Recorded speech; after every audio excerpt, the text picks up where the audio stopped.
안녕하세요. 늘 이 채널 덕분에 하루를 재밌게 보내고 있는 주부예요. 저 역시도 참 많은 일이 있었다고 생각했지만 여기 글들을 읽고 저뿐만 아니라 모두에게 일어날 수 있구나라는 생각을 가지고 위안도 얻고 재미도 얻었어요. 저 또한 남들에게 위안이나 위로가 되고자 글을 한번 써보려고 해요. 전 어렸을 때부터 인기가 많았어요.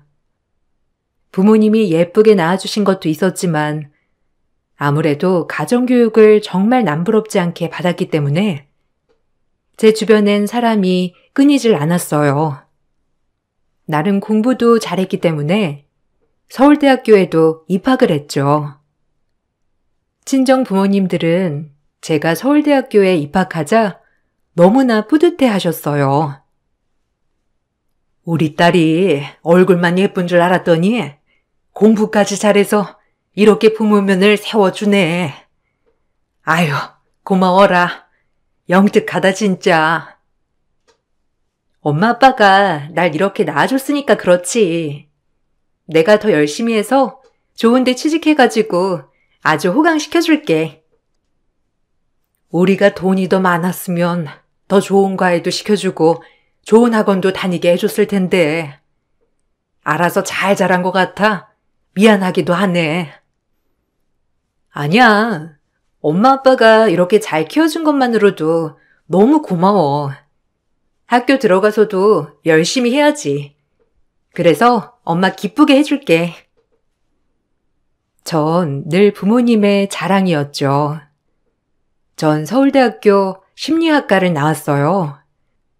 멋진 심리학자가 되는 게 꿈이었지만 갑작스러운 집안의 사정으로 휴학을 하고 아르바이트 전선에 뛰어들어야 했어요. 하지만 부모님이 원망스럽진 않았습니다.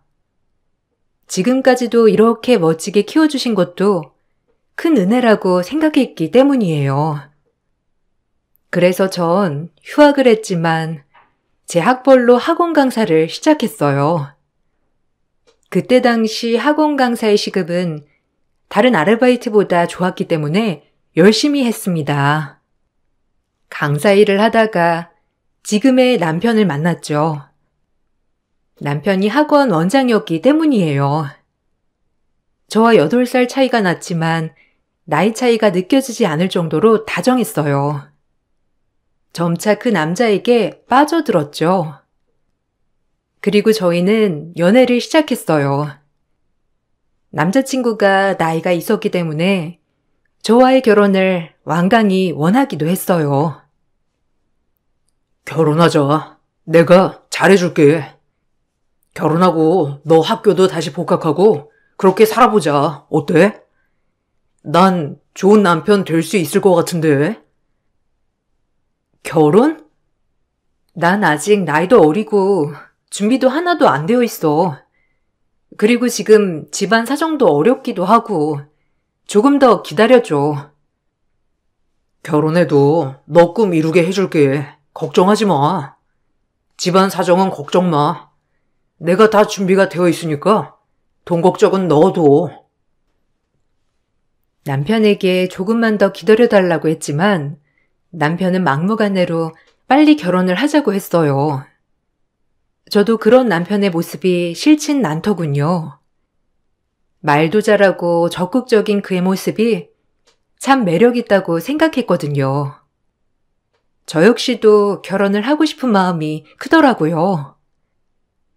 그렇게 남편이 밀어붙이는 결혼을 저도 진행하게 되었어요. 부모님은 아무것도 못해준다는 사실에 괴로워하셨지만 싹싹하고 듬직한 남편 모습을 보고 찰떡같이 마음에 들어 하셨고요. 그렇게 결혼을 준비하게 되었어요. 거기서부터 문제가 시작이 됐죠. 아니, 집에 돈이 많은 애도 아니고 지금 너네 학원 아르바이트 강사랑 결혼을 하겠다는 거야? 우리 집안이 어떤 집안인데? 허락해줘요. 착하고 똑똑한 애예요. 집안이 지금 어려워서 그렇지. 서울대 재학 중인데 휴학했고요. 좋은 애예요. 사실 서울대도 얼마나 들어가기 힘들어요. 그 정도로 유능한 친구예요. 강사라고 하지만 일도 정말 잘하고요. 걔 없으면 안 돼요. 아무리 서울대라고 해도 졸업은 못한 거 아니야? 너 소개해달라고 하는 한의사들이 줄을 섰는데 그런 애들을 두고 아휴, 한의사 직업이 얼마나 좋니? 너까지 한의사랑 결혼하면 며느리들은 줄줄이 한의사라는 소리 들을 텐데 잡지에도 나올 수 있고 얼마나 좋아? 시어머니는 결혼 전 저의 결혼을 참 많이도 반대하셨죠. 남편네 형수, 즉 저의 형님 되실 분도 한의사, 어머님도 한의사, 그리고 아주버님마저 한의사인 이 집안에서 남편만 유일하게 입시학원을 운영하고 있었어요. 시어머니는 며느리는 꼭 한의사를 봐야겠다면서 벼르고 계셨지만 결국 대학 중퇴한 저를 며느리로 맡게 됐다는 생각에 반대를 하신 거죠.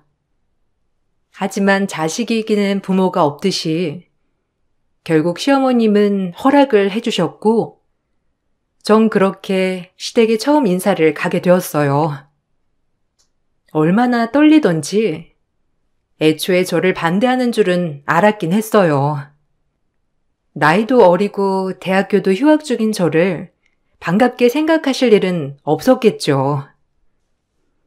어머님, 뭐 좋아하셔? 꽃바구니랑 영양제 정도 준비하면 되나? 나 이런 적이 처음이라 너무 떨리네. 어떡하면 좋아? 아니야, 괜찮아. 그 정도가 적당할 것 같아. 엄마가 그래도 너 보시면 많이 좋아해 주실 거야. 그러니까 걱정 붙들어 매. 그래도 한의사 며느리를 원하셨으면 나는 비교도 안 될 텐데. 그래도 한번 헤쳐나가 볼게. 당신을 사랑하니까. 남편이 절 옆에서 많이 응원해줬지만 너무 떨리기는 마찬가지였죠. 그렇게 어머님을 처음 뵙게 되었고 어머님은 딱 봐도 절 못마땅해 하는 얼굴이었습니다. 처음 제가 인사 가던 날 영양제를 건네드리자 어머님 하시는 소리가 대뜸 이 소리더군요. 저도 아차 싶긴 했어요. 그래도 모든 사람들이 많이 섭취하는 영양제라고 했기 때문에 어머님도 좋아하실 것 같았거든요. 한의사 집안에 영양제라니? 너무 기본이 안 되어 있는 거 아니니? 우리가 의사인데 알아서 잘 챙겨 먹지. 센스 부족이구나. 네?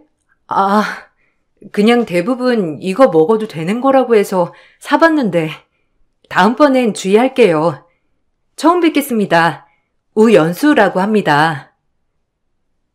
센스부터가 틀렸다. 가뜩이나 마음에 안 드는 건 알고 있지? 우리 아들이 나이가 많기로써니 어디 가서 딸리는 애는 아니거든.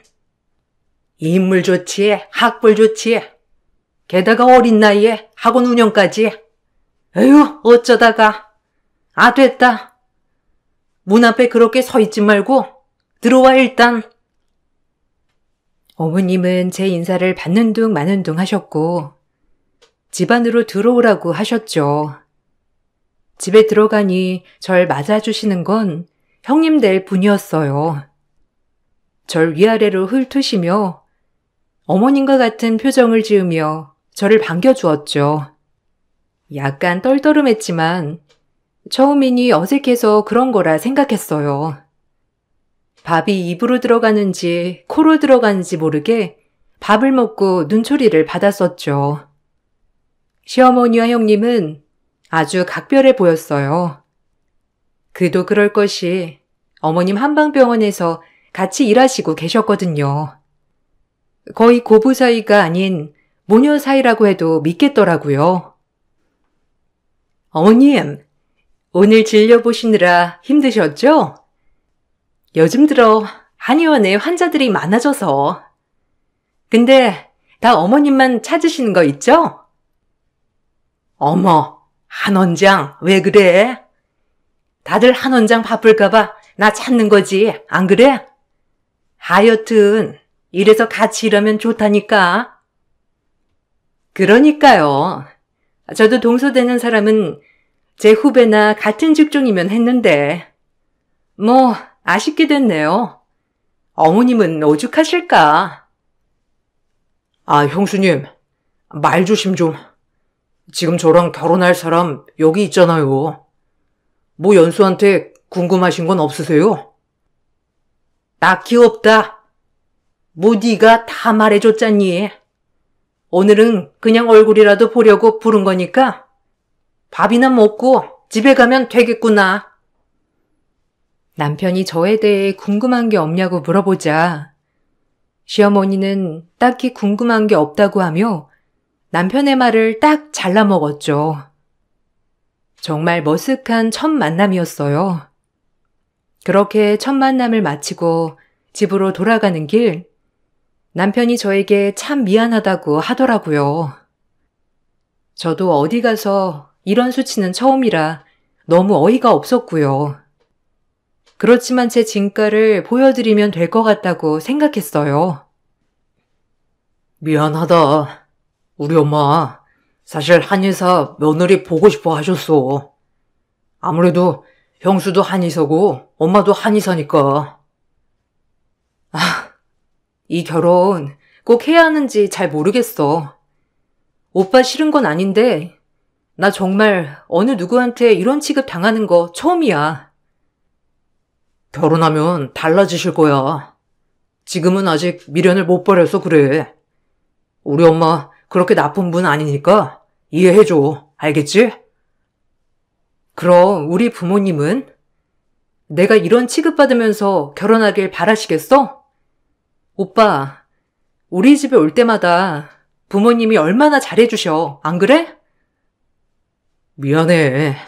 그래도 난 너밖에 없어. 너 아니면 절대 결혼하지 않을 거니까. 그러니까 그만 화 풀어. 너한테 내가 있잖아. 남편이 절 어르고 달래 결국 전 그걸 받아들였고 드디어 결혼을 하게 되었습니다. 결혼식에서도 시어머니는 저희 부모님과 눈을 마주치지도 않았지만 그냥 살다 보면 그러려니 나아질 거라고 생각했어요. 혼수를 어머님이 원하는 대로 하지 못하자 시어머니는 싸구려 혼수를 해올 바엔 집으로 들어와 살라고 엄포를 놓으셨고 남편도 이 기회에 부모님과 친해지면 좋겠지 않냐며 저를 설득했어요. 저도 시어른들과 같이 살다 보면 어머님도 저를 서서히 받아줄 거라는 생각에 그 제안을 받아들였고요. 그리고 신혼여행을 마치고 집으로 돌아간 날 시어머니는 저를 보며 말씀하셨죠. 당황스럽기도 하고 놀라기도 한 말이었어요. 실망도 컸고요. 도우미 아줌마 다 내보냈어. 너도 이 집에 들어올 건데 뭐하러 인건비 줘가면서 인력을 쓰니? 네가 있는데 안 그래?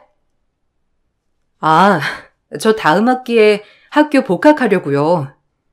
그리고 오빠 학원 일도 좀 도와줘야 하고요. 집안일은 따로 하기 힘들 것 같아요. 학교 복학은 너 무슨 돈으로 하려고 하는데? 너네 부모님이 내주기라도 한다냐? 집 어려워져서 휴학한 거라며? 아니야? 아, 결혼하고 약속한 거야. 엄마가 이렇게 말하면 연수가 얼마나 당황스럽겠어. 저희 일은 저희가 알아서 할게요. 아줌마 다시 구해요. 뭐? 너 이러려고 결혼했니? 우리 아들 뜯어먹으려고 결혼했지? 복학은 무슨 복학이야? 감히 내 아들 돈으로? 뜯어먹다뇨? 어머님 말씀이 너무 심하신 거 아니에요?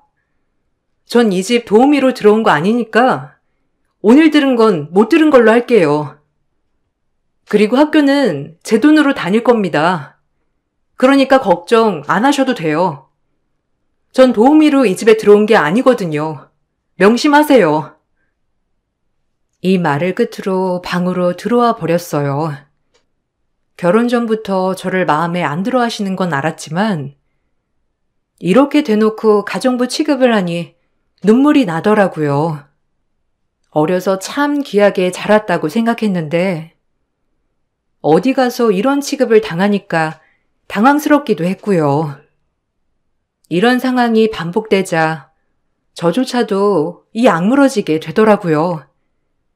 잘 살아야겠다. 더 잘난 내가 되어야겠다. 이런 마음 말이에요. 미안해. 엄마가 말이 심했지? 내가 따끔하게 얘기했어. 그러니까 그만 울어. 미안하다. 내가 더 능력이 있었으면 무조건 분가를 해야 했는데 엄마가 완강히 반대하는 바람에 미안하다 진짜. 그러니까 그만 울어. 자꾸 울면 속상해 내가. 어머님, 아무리 그래도 그렇지 한의사가 뭐가 그렇게 대단하다고 처음부터 그렇게 날 깔보는 거야? 아, 기막혀. 그래, 누굴 탓하겠어. 내가 선택한 일인데 안 그래? 그래, 나도 오기가 있다 이거야. 두고 봐. 아주 멋진 사람이 될 테니까. 남편에게 넋두리도 해보았지만 제가 선택한 길이니 참아야겠다고 생각했어요. 언젠간 시간이 지나면 다 알아주시겠지. 아니, 알아주시는 게 아니라 날 안 미워하시겠지라는 마음으로 말이에요. 그리고 전 누가 뭐라고 해도 복학을 강행하였고 혹여나 남편 돈으로 등록금을 낼 때 혹시나 뒷말이 나올까 싶어 악착같이 남편 학원에서 강사 아르바이트를 하며 학교를 병행했죠. 결국 전 졸업을 하였어요. 졸업을 하고 학원 강사 일이 잘 맞아서 남편 학원을 도와 강사를 계속하게 되었죠. 어쩌다 가족 모임이 있는 날이면 형님이 오셔서 어머님 대신 속을 긁기 일쑤였지만 개의치 않았어요. 저도 한성질 했거든요. 동서, 아예 서방님 학원에 취직한 거야? 졸업도 했다면서. 아무래도 부부가 같이 있으면 좀 그렇지 않나? 오히려 마주칠 시간이 없더라고요. 강의가 워낙 빡빡해서. 그리고 애들 가르친 일도 너무 재미있기도 하고요. 그래도 누가 보면 서방님한테 기생하는 줄 알겠다. 여자도 능력이 있어야 하는 거야. 안 그래요, 어머님? 진취적인 여성 몰라? 아, 진취적이요? 아니, 형님도 어머님 병원에 기생하는 거 아니었어요? 몰랐네요. 아니었구나. 네, 뭐 알겠어요. 뭐? 기생? 아, 어머님, 동서 말하는 거 보셨어요? 좀 배운 거 없이 저딴 식으로 말을 해? 내가 진짜 열뻗쳐서 동서랑 나랑 같다고 생각하는 거 아니지 지금? 아, 기막혀. 또박또박 말대꾸하는 꼬락서니하고는 수준 떨어져서 내가 원. 본데 없이 자란 애랑 너랑 같니? 그냥 무시해라. 애가 워낙 꼬여 있어서 말을 하나 해도 저런 식이다. 어휴, 지겨워. 가끔 보는 너한테도 저러는데 맨날 보는 나는 어떻겠니? 그러려니 하다가도 성질나니까 참아라 너도.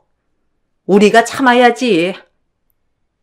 시어머니는 늘 형님을 두둔하였고 저도 그런 형님과 어머님의 모습을 보며 그냥 우습다고 생각했죠. 아무리 명망 있는 한의사 집안이라고 해도 서울대도 얼마나 들어가기 힘든데 저렇게 무시할까 하면서 그냥 우스웠어요. 진정한 배운 사람이라면 저러지 않을 텐데 말이에요. 저도 학교를 졸업한 뒤에는 나름 자신감도 많이 생겼고 자존감도 많이 올라갔었기에 형님과 시어머니의 하는 말들을 한 귀로 듣고 한 귀로 흘리는 날이 많았어요. 그리고 전 임신을 했죠. 형님은 아이가 없던 터라 제가 임신을 하게 되자 시어머니도 그다지 좋게 생각하시진 않았어요. 전 축복받아야 할 임신 소식에 시어머니는 볼멘 소리를 하셨죠. 뭐? 임신? 아니, 너네 형님도 아직 안 가진 애를 네가 털컥 먼저 가졌단 말이야? 넌 위아래도 없니? 조심 좀 하지. 아유.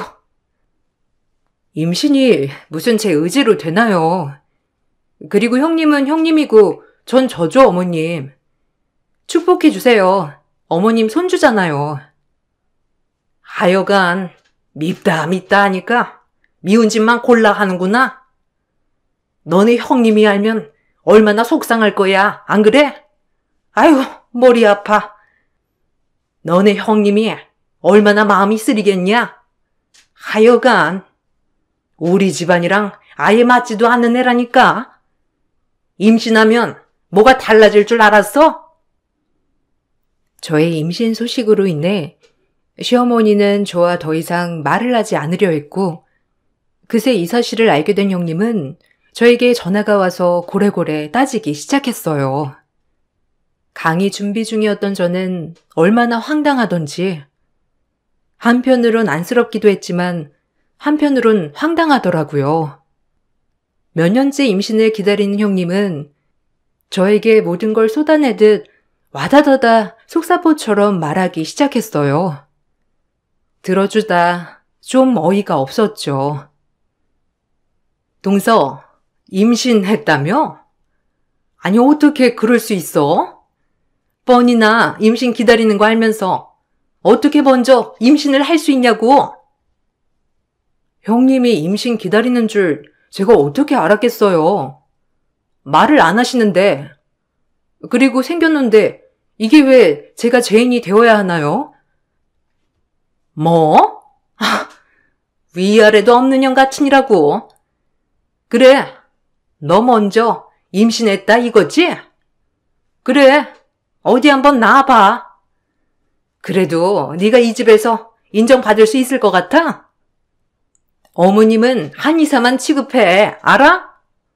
너같이 본데 없는 강사하며 용돈 버는 사람 취급도 안 하시니까. 네 뱃속에서 나온 자식 너 같겠지. 얼마나 예쁨 받겠니? 본데 없이 위아래도 없는 것 같으니라고. 먼저 네가 임신을 해? 형님, 억지 쓰지 마세요. 형님이 임신 기다린다고 얘기해 주지도 않았고, 그리고 자꾸 그렇게 말씀하시면 좋으세요? 뭐야? 이 버러지 같은 게? 젊다고 임신 잘 되는 것 같지? 어디 잘 태어나는지 두고 봐라. 네 뱃속에 나온 애가 그렇고 그렇겠지. 제가 전화로 대답도 하기 전에 형님은 전화를 끊었죠. 그렇게 축복받아야 할 임신 소식에도 저는 형님과 어머님의 눈치만을 봐야 했고, 배가 불러오면 올수록 마음 한편이 계속 불편하였어요. 남편만이 유일하게 임신을 기뻐해 주었어요. 그래서 버텼죠. 그리고 그렇게 눈치를 보던 임신 기간이 끝이 나고 전 예쁜 일란성 쌍둥이 딸을 얻었어요. 어찌나 예쁘던지. 임신 기간 내내 시댁 눈치만 봐야 했던 터라 아이들에게 안 좋은 환경을 만들어준 건 아닌지 미안한 마음이 컸지만 아이들은 참 맑게 잘 자라주었어요. 할머니, 오늘 유치원에서 이거 배웠어요. 유리는 할머니처럼 한의사가 될 거고, 전 엄마처럼 선생님 될 거예요. 아이고, 그래. 둘 다 한의사가 되면 좋겠다. 한의사 되면 이 할미병원도 물려받고 얼마나 좋아? 안 그러냐? 다행히 아이를 낳자 시어머니는 저를 미워하셨던 것과는 다르게 딸 아이들은 예뻐하셨어요. 첫 손주기도 했고 딸들이 굉장히 똑똑했기 때문이죠. 시어머니는 손녀들을 한의사로 키우기 위해 아직 어린 아이들임에도 불구하고 귀에 못이 박히도록 한의사가 되라며 얘기를 했어요. 처음엔 그러려니 했지만 계속되는 한의사 압박에 듣기가 싫어지더라고요. 아이들에게 고정감염이 생길까 봐요. 엄마, 그만 좀 해요. 무슨 한의사 얘기를 애들 볼 때마다 하니? 애들이 벌써부터 한의사가 제일 훌륭한 사람인 줄 안다고요. 뭐 어떠니?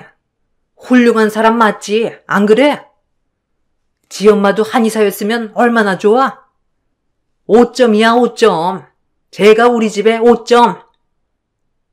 항상 대화의 끝은 제가 마음에 안 드는 시어머니였죠. 아이가 좀 크고 나니 그러려니 했고요. 형님도 간간히 저희 집에 오셨지만 저희 집 애들 한번 안아주지 않고 눈 한번 마주치지 않았죠. 아직까지 아이가 없는 형님은 저희 애들을 좋아하지 않으셨어요. 저 역시도 처음엔 이런 부분이 섭섭했지만 아이가 없는 형님 마음이 오죽할까 싶어 이해하기도 했어요. 그러던 어느 날이었어요. 저희 가족이 다 같이 저녁을 먹고 있는데 형님이 오열을 하며 문을 박차고 들어오더라고요. 전 무슨 일인가 싶어 놀랐죠. 어머님, 저 임신이래요. 드디어 임신했어요. 기다린 보람이 있나 봐요. 어머니도 이제 장손 보실 수 있다고요. 에그머니나, 그게 진짜야? 아유, 내 이보다 기쁠 수 없다 정말. 우리 큰아기가 임신이라니. 너무 고마워 정말. 역시 기다리면 된다니까. 내가 보라고 했니? 그네가 지어준 한약 먹고 괜찮아진 거지? 그래, 몸이 따뜻해야 임신이 된다니까. 시어머니는 그 누구보다 기뻐하셨고 저 역시도 형님이 난임으로 너무 고생하신 걸 알았기 때문에 내심 기쁘고 감동스럽더라고요. 현실로는 사이가 좋지 않은 동서지간이었지만 그래도 임신만큼은 정말 축하해드리고 싶었어요. 마음고생한 걸 알았기 때문이죠. 형님, 축하드려요. 다음 주 중으로 형님 좋아하시는 걸로 제가 맛있는 밥상 준비할게요. 우리 축하 파티예요. 너무 축하해요. 동서가 웬일이야? 혹시 밥에다 무슨 독을 타는 건 아니지? 농담이야. 그래, 그러자고.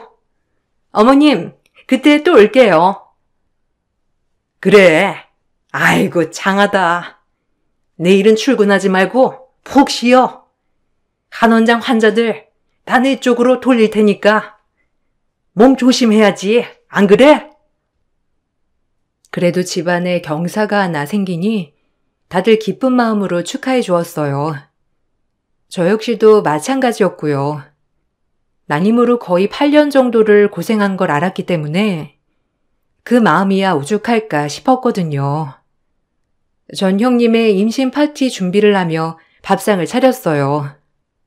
형님이 좋아하는 음식들과 축하 파티 음식을 같이 세팅하고 온 가족들을 기다렸습니다. 저희 딸들도 예쁜 꽃가옷을 입고 축하해줄 준비를 마쳤고요. 그렇게 형님네가 집으로 들어섰고 좋은 마음으로 형님을 맞이했어요. 그렇게 밥상을 차렸더니 시어머니와 형님이 나란히 앉아 또 제 신경을 슬슬 긁어놓기 시작하더라고요. 역시는 역시였죠. 제가 좋은 마음을 먹어도 역시나 형님과 시어머니는 절 농락했어요. 우리 임신부 며느리 위해서 밥 차린다더니 죄다 밥상에 음식들 보니까 아주 습담 쌓이기 딱 좋구나. 아휴. 그러게요. 갈로 증상도 올 것 같은데요?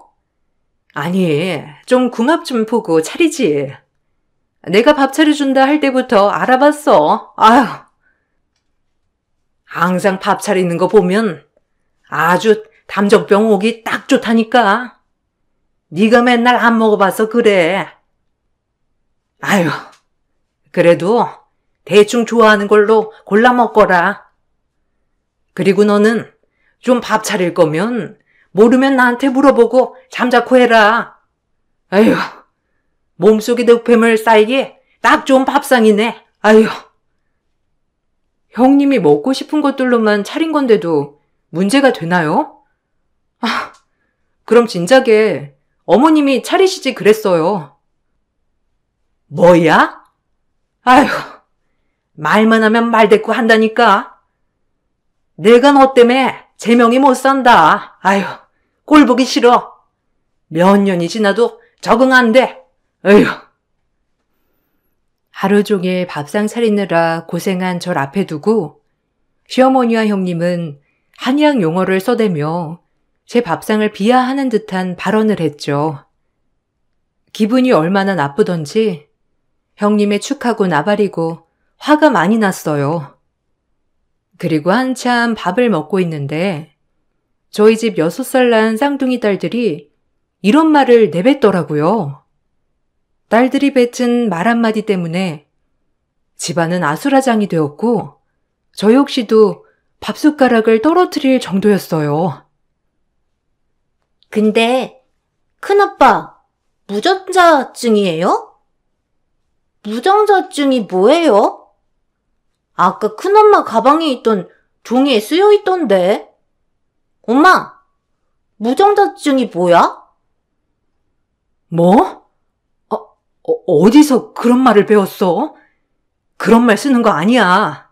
얼른 밥 먹어. 어디서 그런 말을. 아휴, 놀래라. 큰엄마 가방에서 봤어. 무정자증이 뭐야? 할머니, 무정자증이 뭐예요? 할머니는 한의사니까 이런 거 다 알죠?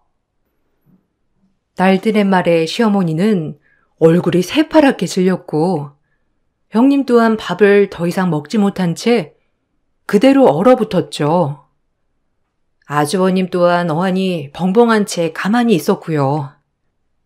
시어머니가 이게 어찌된 일이냐고 형님에게 묻자 형님은 대수롭지 않은 척을 했지만 덜덜 떨고 있더라고요. 알고 보니 형님은 다른 사람의 아이를 가진 거였어요. 아주버님은 무정자증에 임신이 불가한 상태였죠. 둘이 난임병원에서 결과를 받았는데 아주버님은 본인이 아무렇지도 않은 줄 알고 계셨고 형님 혼자 이 사실을 간직한 거였더라고요. 무서운 형님은 혼자 어디서 임신을 해와선 아주버님 아이라고 우겨대고 있었더라고요. 얼마나 끔찍하던지 정말 소름이 돋았죠. 그럼 네 뱃속의 애가 우리 큰애가 아니라는 거야? 지금 얘네가 무슨 소리를 하는 거야? 아유, 말 좀 해봐라. 아니, 당신 이게 다 무슨 소리야? 그때 결과 나 정상이라고 당신이 그러지 않았어? 무정자증이라니. 다시 말해봐. 시숙은 그 얘기를 듣고 형님의 가방 안에 있는 것을 털었고 거기서 나온 종이봉투에 찍힌 무정자증인 종이를 발견했죠. 형님은 바로 무릎을 꿇고 시어머니와 시숙에게 싹싹 빌더라고요. 얼마나 놀랬던지 아이들에게 얼른 방으로 들어가라고 하고 전 이 사태에 대해 도대체 무슨 일인가 하고 상황 파악을 하고 있었고 너무 놀랐죠. 그리고 이 사태에 대해 형님과 어머님이 벌을 받은 거라고 생각을 하게 되었어요. 그렇게 죽고 못 살더니 이젠 정말 죽이지도 못하는 사이가 되었으니 말이에요. 아니 그게 한 번만 용서해 주세요. 아이는 너무 갖고 싶은데 이는 무정자증이라고 하지. 그럼 어떡해요? 어머님이 한 번만 더 눈 감아주시면 안 될까요? 여보도 아이 간절히 원했잖아. 그냥 자기 아이라고 생각해. 어차피 자기 애 못 갖는데. 아유, 내가 호랑이 새끼를 키웠구나. 아주 네가 어떻게 우리 집에 이럴 수가 있냐? 불결하기도 짝이 없지. 당장 나가! 더러운 입으로 내 얘기 꺼내지 마. 그렇게 갖고 싶었던 아이? 그럼 남의 애 가지고 나가서 살아. 당장 이혼이야. 알겠어? 더러운 것. 한의사 며느리라고 오냐오냐 했더니 아주 네가 내 머리 꼭대기에 앉는구나. 아유, 끔찍한 것 같으니라고. 어머님, 여보, 제발. 아니, 동서가 뭐라고 말 좀 해봐. 동서도 여자니까 내 마음 알 거 아니야, 안 그래? 아이 갖고 싶은 내 마음 말이야. 제가 형님 말에 보탤 주제나 되나요? 그렇게 저 업신여겨놓고 지금 와서 같은 여자니까 이해해달라고요? 아, 당신 업보지. 그리고 어머님의 업보기도 하고요. 그렇게 모녀처럼 굴더니 나 원참 꼴 좋네. 애들아, 나와. 옷 입어. 얼른 가자. 여보, 우린 그냥 나가자. 아니, 얘야. 그러고 가면 난 어떡하라고. 이 잡것 같이 끌어내야지, 안 그러니? 아이고, 끔찍한 것. 당장 내 집에서 네가 나가. 모녀 사이같이 각별한 사이 아니었나요? 두 분 일은 두 분이 알아서 하세요. 어머님 그렇게 예뻐하는 형님이랑 일 보세요. 전이 더럽고 추악한 일에 끼어들고 싶지 않으니까요. 당신도 일어나. 얼른 나가자. 아휴, 끔찍해. 정말 참 꼴 좋네요. 우습고요. 형님은 울고불고 매달려 봤지만 시어머니와 시숙에게 쫓겨나게 되었고, 전 그런 시어머니도 우습고 형님도 소름 돋아 같이 있고 싶지 않아졌어요. 그렇게 애들과 남편이랑 같이 집을 나왔고 오히려 벌 받았다고 생각이 들었어요. 그렇게 몇 년을 무시하더니 형님하는 꼬락서니도 기가 차고, 그렇게 믿었던 형님에게 뒤통수 맞은 어머님도 우스워 보이기 시작했어요. 저희는 그날 호텔 하나를 잡아서 네 식구 호캉스를 즐겼어요. 그랬더니 저녁에 시어머니에게 제 전화로 울면서 전화가 오더라고요. 아이고, 내 팔자야. 내가 믿는 도끼에 발등을 찍혔지. 얘 아가, 와서 내 얘기 좀 들어주련? 우리 쌍둥이들도 너무 보고 싶구나. 이제 와서요? 어머님, 저 보기 싫어했잖아요. 그랬는데 왜 갑자기 저한테 이야기를 들어달라고 하시는 거예요? 아, 내가 이제 누가 또 있니? 큰애는 글렀어. 아주 이혼시키고 이제 끝이야. 불결한 것. 그러니 들어와서 얘기 좀 들어줄래? 제가 왜요? 아, 기가 막히네요. 저희 지금 호캉스 중이거든요. 어머니 알아서 눈물 닦든지 하세요. 뭐 믿는 도끼에 발등 찍힌 거 제가 할 바 아니고요. 그렇게 한의사 며느리 노래를 부르더니 참 잘 됐네요. 기가 막혀. 그만 끊을게요. 그럼 이만. 전 어머님의 전화를 매몰차게 끊어버렸고, 남편에게도 어머님이 갑자기 태도를 돌변한 모습이 더 싫다고 말했죠. 남편도 이해했고요. 저희는 분가하기로 마음 먹었어요. 참고 살려고 해봤지만 저렇게 이중적인 시어머니와는 도저히 살 수 없었기 때문이에요. 그리고 저희가 모은 돈과 대출 합쳐서 집을 하나 구했어요. 바로 나갔죠. 시어머니는 뜯어 말렸지만 혼자 사시라고 했어요. 남편도 마찬가지였고 저 역시도 마찬가지였죠. 이제 큰 며느리도 쫓아낸 마당에 시어머니는 철저히 혼자였어요. 마음이 좀 안쓰럽기도 했지만 뿌린 대로 거두는 결과라고 생각했어요. 그리고 아주버님과 형님은 결국 이혼을 하셨고, 마지막까지 제발 아주버님 좀 설득해달라고 저에게 전화로 사정사정하는 형님이었지만 이것마저도 이제 와서 저한테 이러니까 너무 웃겼어요. 어처구니도 없었고요. 동서가 우리 남편 좀 말려줘. 동서도 여자잖아, 어? 서방님이랑 같이 제발 말려줘. 내가 오죽하면 이랬겠어?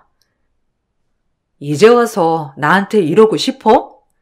그렇게 죽고 못 사는 어머님한테 부탁하세요. 더 이상 말하고 싶지 않으니 끊겠습니다. 전 전화를 끊었고 참 악역들의 말로라고 생각했어요. 지금은 시댁과는 명절에만 왕래하는 정도예요. 오히려 시댁과 더 멀어졌어요. 시어머니도 큰 충격을 받으셔서 예전에 까랑까랑하던 분이 아니시고 지금은 많이 노쇠해졌죠. 옆에 아무도 없고 말이죠. 가장 상처를 받으신 아주버님은 지금 좋은 분을 만나 연애를 하고 있어요. 이혼 이후 형님 소식은 정말 끊겼고요. 병원에서도 쫓겨나고 이혼도 당하고 그다음부턴 어떻게 됐는지 아예 소식도 몰라요. 아마 애를 낳고 다른 지역으로 갔다는 것밖에. 제 쌍둥이 딸들은 다행히 그날을 어렴풋이만 기억하고 나머진 잘 기억하지 못해요. 얼마나 다행이던지.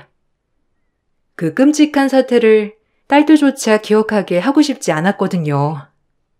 절 그렇게 무시하던 시어머니는 딸들을 보시고 싶어 간간히 집에도 찾아오시지만 제가 없을 때나 한 번씩 오시는 것 같더라고요.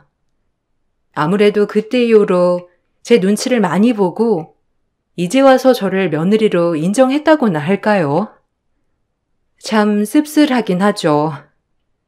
형님의 대용품도 아니고 말이에요. 그래서 어머님한테 마음이 잘 가지 않기도 해요. 현재 그냥 지금이 제일 행복하다고 생각하고 살아가고 있습니다. 아이들 건강하고 똑똑하고 남편 또한 다정하니 이보다 더한 기쁨이 있을까 생각하면서 말이에요. 여러분들도 황당한 일들 한 번씩 겪어보셨겠죠? 그럼에도 시간이 지나면 잊혀지더라고요. 여러분들도 안 좋은 일은 잊으시고 좋은 일만 있기를 바랄게요. 제 글 읽어주셔서 감사합니다. 안녕하세요. 저는 최근에 남편을 떠나보내고 딸과 함께 열심히 살아가고 있는 40대 후반 여자입니다. 그동안 가족을 위해 최선을 다했었는데 한순간에 남편이 세상을 떠나고 나니 인생이라는 게 참 허무한 것 같더라고요. 그리고 아직까지 남편이 제 곁을 떠났다는 게 믿어지지가 않습니다. 남편과 결혼 생활한 지는 한 25년 정도 되었는데요. 20대 초반인 젊은 나이에 만나서 양가 부모님 결혼 허락을 받고 앞만 보며 달려왔었어요. 시댁 식구들은 재산이 많지 않은 저희 집안을 마음에 들어하지 않아 처음엔 반대를 했었지만 남편의 확고한 결정에 시부모님께서도 마지못해 허락을 해 주셨어요. 그렇게 시작된 결혼 생활은 어떻게 지나갔을지 모를 정도로 빠르게 흘러갔고 딸 하나 낳아 열심히 살아왔었어요. 처음부터 저를 마음에 들어하지 않았던 시댁 식구들의 등살에도 남편과 행복하게 잘 지내는 모습만 보여준다면 저를 인정해 주실 거라 생각해 서럽고 상처받았던 적들도 정말 많았었지만 전부 참아왔었습니다. 처음에는 눈물도 많이 흘렸었는데 매도 맞으면 적응이 된다고 시간이 지나면서 시댁의 모진 말들도 자연스럽게 적응이 되더군요. 한기로 흘러버리는 게 제일 좋은 방법이라는 걸 터득하게 되었던 거죠. 무조건 시부모님이 하는 말씀에 토달지 않고 네라고만 대답한다면 문제될 건 하나도 없었어요. 항상 얼굴만 보면 잡아먹을 듯이 저에게 막말을 퍼부었던 시모도 오뚜기 같은 저에게 두 손 두 발 다 들었고 그렇게 살아온 세월이 어느덧 25년이라는 시간이 흘러버렸습니다. 30대까지는 시부모님의 말에 굽신거렸었는데 40대가 넘어가면서 저도 어느 정도 머리가 커서 그런 건지 아니면 시부모님이 예전과는 다르게 작아 보여서 그런 건지 처음에는 무섭게 다가왔었는데 어느 순간부터 어린아이가 생떼 부리는 것처럼 느껴지더라고요. 그런 모습들이 불쌍해지면서 안타깝게 느껴졌고 저 또한 어느 정도 나이를 먹어서 그런지 시부모님의 말을 받아칠 정도로 성격도 많이 변하게 되었습니다. 그렇게 숱한 역경을 이겨내며 남편과 하루를 후회 없이 살아가면서 행복을 찾기 위해 달려왔었는데 전혀 아무런 준비가 되어 있지 않았던 무방비 상태에서 남편이 제 손을 놓고 떠나게 되는 일이 있었습니다. 이제 좀 여유가 생기고 빚도 없이 아파트 하나 장만해서 제 딸도 유학까지 보낼 정도로 나름 성공한 인생을 살게 되었다고 생각했었는데 배달을 하러 간 남편이 사고로 세상을 떠나게 되는 일을 겪게 되었죠. 저희 부부는 구두방을 운영했었는데요. 단골 손님이 수리를 맡겼던 구두 손질이 끝나서 손님께 찾으러 오시면 된다고 전화를 드렸는데 당장 신어야 하는데 갈 수 없는 상황이라 배달을 부탁했었어요. 보통은 배달 대행을 불렀을 텐데 단골 손님이라는 이유 하나로 남편이 직접 배달을 하게 되었죠. 당연히 별일 없을 줄 알았었고 동네 근처라 금방 다녀올 거라 생각했었는데 그때 저에게 다녀오겠다며 웃어주었던 모습이 마지막이 될 거라곤 상상조차 하지 못했었어요. 교통사고로 인해 응급실에 실려가게 되었다는 전화에 급하게 병원을 찾았지만 남편은 저와 작별 인사조차 나눌 시간도 주지 않고 먼저 세상을 떠나버리고 말았습니다. 눈을 뜨지 않는 남편의 손을 잡고 오열을 하고 있었는데 이 소식을 접하게 된 시댁 식구들이 병원으로 달려오더니 어떻게 된 건지 이유도 물어보는 게 아닌 병원에서 제 머리채를 잡아 끌었어요. 순식간에 일어난 일이라 시모의 거침없는 행동에 비명을 지르며 힘겹게 뿌리쳤고 뭐 하는 짓이냐고 소리를 지르자 이 모든 게 제 탓이라고 세상 떠난 남편을 보며 눈물을 흘리셨습니다. 저희 부부가 그동안 어떻게 살아왔는지 전부 지켜봤었기 때문에 남편의 고생을 시모도 전부 알고 있었어요. 그렇다고 머리채를 잡는 건 너무하다고 느낀 저는 그동안 화 한 번 안 내고 최대한 좋게 넘어가려 했었던 분노가 결국 터져 나왔어요. 너 때문에 내 아들이 세상을 떠난 거다. 쥐뿔도 없는 집안 탓에 지금까지 죽어라 고생만 하다가 결국 이렇게 된 건데 네 잘못이 하나도 없다고? 이게 제 탓이라고요?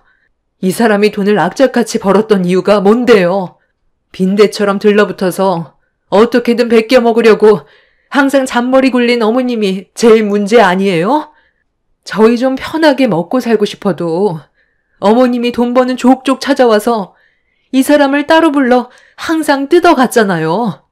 저랑 결혼해서 이 사람이 고생하는 거라며 잘못된 선택에 대한 대가를 치르는 거라고 시도 때도 없이 돈 뜯어가지 않았어요? 하루에도 수십 번, 수백 번 난리치고 싶은 거. 그동안 상아 아빠가 참아달라고 하도 사정을 해서 얼굴 붉히고 싶지 않아 모른 척 했던 거라고요. 제가 끼어들면 무조건 집안 싸움 나게 되는 일이니까요.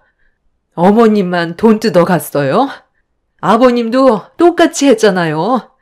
그리고 서방님도 마찬가지고요. 저희 가족 먹고 사는 것도 힘든데 이렇게까지 했어야 했냐고요. 나 참, 아주버님이 원해서 한 거잖아요. 안 빌려주겠다고 하면 그걸로 끝인 건데 왜 이 사람 탓을 하세요? 그동안 아무 말 하지 않고 묵묵히 지켜봤으면서 이제 와서 그런 말 해봤자 무슨 소용이에요? 어찌됐든 아주버님이 세상 떠났으니 앞으로 형님이 아버님, 어머님 모셔야 하지 않겠어요? 제 말이 틀렸어요? 그래, 둘째 너 말 한번 잘했다. 당연히 그래야지. 내 아들 데리고 그동안 잘 먹고 잘 살았으면 세상 떠난 내 아들을 대신해서 그동안 받아왔던 것만큼은 해줘야 하지 않겠어? 자식이 떠난 아픔이 얼마나 큰데 돈이 문제야? 이 정도로 끝내는 걸 다행으로 생각해. 누구 때문에 내 아들이 떠났는지 평생 죄책감 느끼면서 살라고?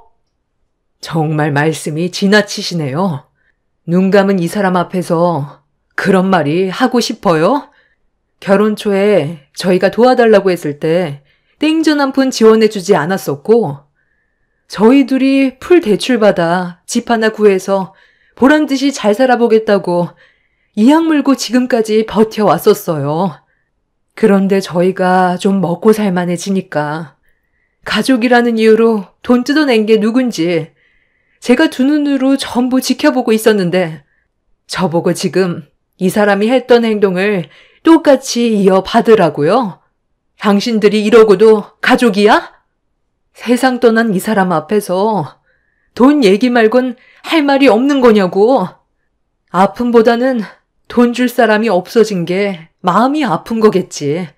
더 이상 당신들과 연관 짓고 싶지도 않고 이 사람이 힘들게 땀 흘려 번 돈 단 한 푼도 줄 수 없으니까 쓸데없는 말 할 거면 당장 나가세요.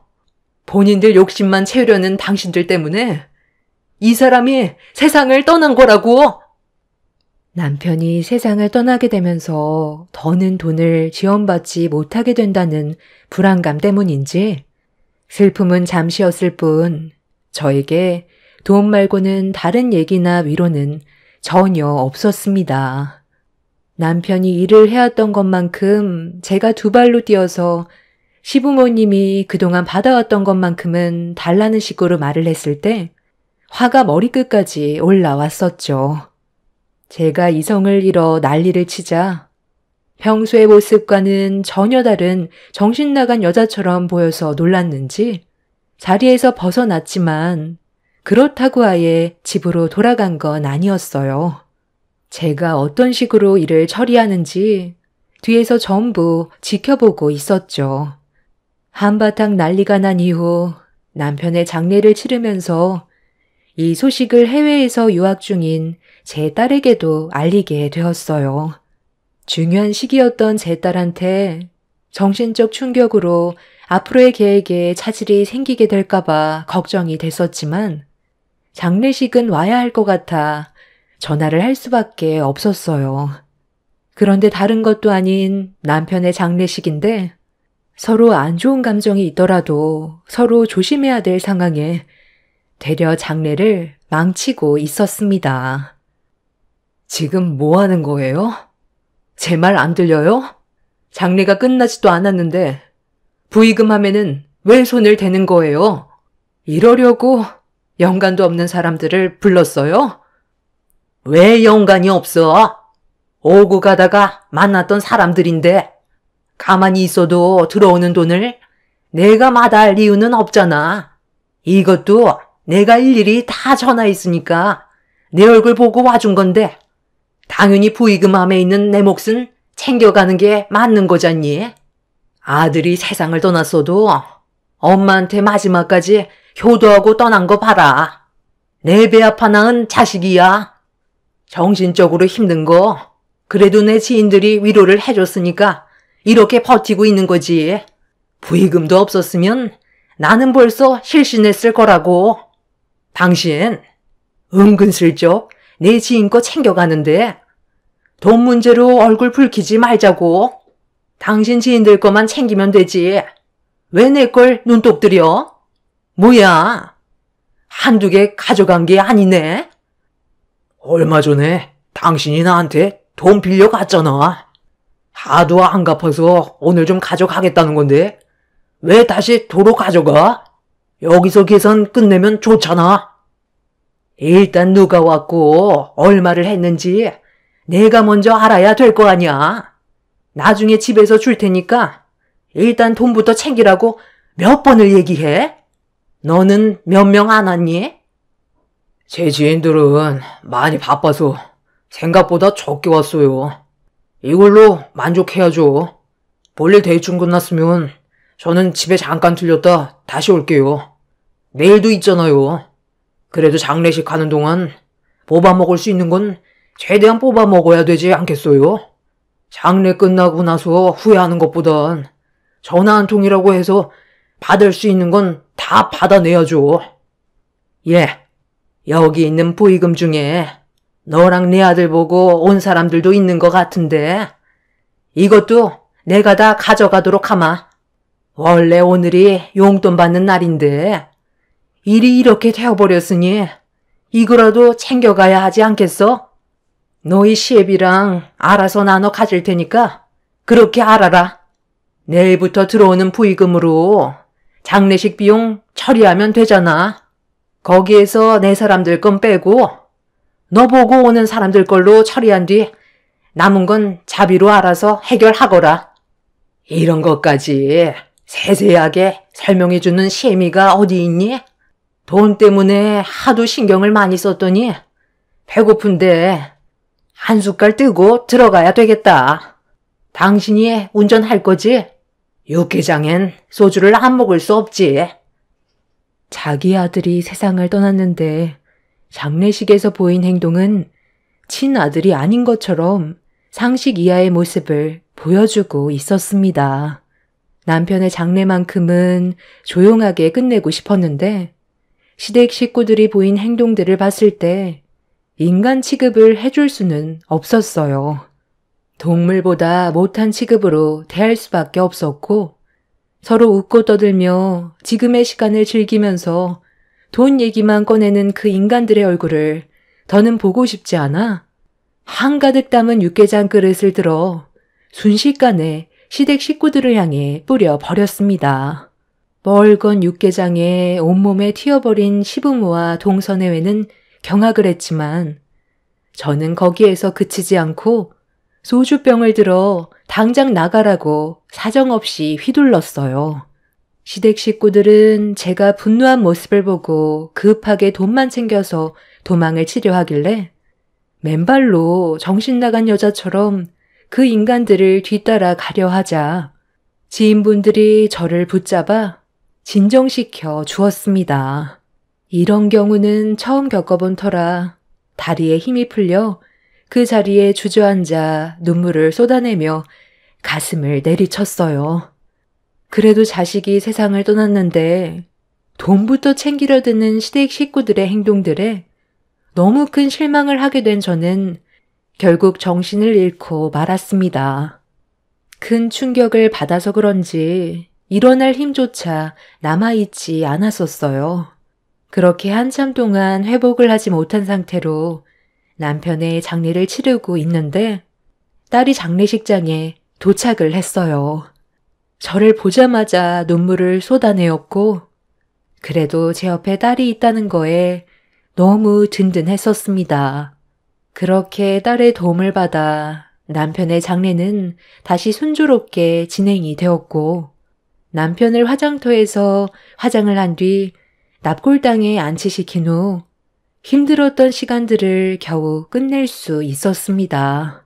남편 장례 첫날에만 많은 돈을 챙긴 뒤 다음 날부터는 아예 얼굴조차 보이지 않았던 시댁 식구들은 납골당에 안치하는 날에도 아예 오지 않았었어요. 부모라는 사람이 자식이 세상을 떠났는데 돈만 챙겼다는 게 너무 화가 치밀어 올랐었죠. 그날 이후 2번 다시 만나고 싶지 않았고 얼굴 볼 이유도 없기 때문에 저는 그동안 남편과 함께했던 모든 걸 정리한 뒤 시댁 식구들이 없는 곳에서 조용히 살고 싶었습니다. 그렇게 집을 부동산에 내놓게 되었고 남편과 오랜 시간 함께 일을 했었던 수제 구두 매장을 정리하게 되었습니다. 그리고 제 딸은 다시 해외로 가기 전에 옆에서 같이 일 처리를 도와주면서 함께 시간을 보내줬어요. 배우는 건 한두 끝도 없다고 제 딸은 6년간 전문가 과정을 밟은 IT 업계에서 꽤 인정을 받은 위치에서 근무를 하고 있었는데 좀 더 넓은 세계에서 더 많은 걸 배우고 싶었는지 유학 결정을 했었어요. 그리고 그 기간도 얼마 남지 않아 일정이 마무리가 되면 한국으로 다시 귀국해서 저와 함께 살아가기로 결정을 하게 되었죠. 본인의 꿈을 이루기 위해 앞만 보며 열심히 달려온 딸은 세상 떠난 저희 남편과 똑 닮았었어요. 자신이 원하는 걸 이루기 위해 항상 최선을 다하는 모습을 보여줬었죠. 그런 딸이 제 옆에 있어주는 것만도 저에게는 정말 큰 힘이 되었고 남편이 세상을 떠난 슬픔을 이겨낼 수 있게 해줘서 너무 고마웠어요. 그렇게 구두방을 정리한 뒤 부동산에 내놨던 집만 처분하면 되면 끝나는 거였는데 어느 날 볼일을 끝낸 뒤 현관문을 열고 집으로 들어간 순간 시댁 식구가 떡하니 집에 들어앉아 있었어요. 남편 잡아먹고 무슨 염치로 여길 들어오니? 너 생각보다 일 처리를 상당히 빠르게 진행하더라. 구두 매장 벌써 처분했다며? 그 돈 혼자 꿀꺽하게? 그리고 이 집도 우리와 한마디 상의 없이 부동산에 내놨던데 내 아들이 그동안 힘들게 벌어모아 장만한 이 집을 그냥 가져가겠다고? 네가 아주 간이 배 밖으로 나왔지? 아유, 간만 배 밖으로 나왔겠어요? 아주버님 세상 떠나고 이제 두 눈에 뵈는 게 없는지 어머님이 하시는 말 받아치기까지 하잖아요. 아주버님을 얼마나 못살게 굴었으면 세상을 떠났겠어요?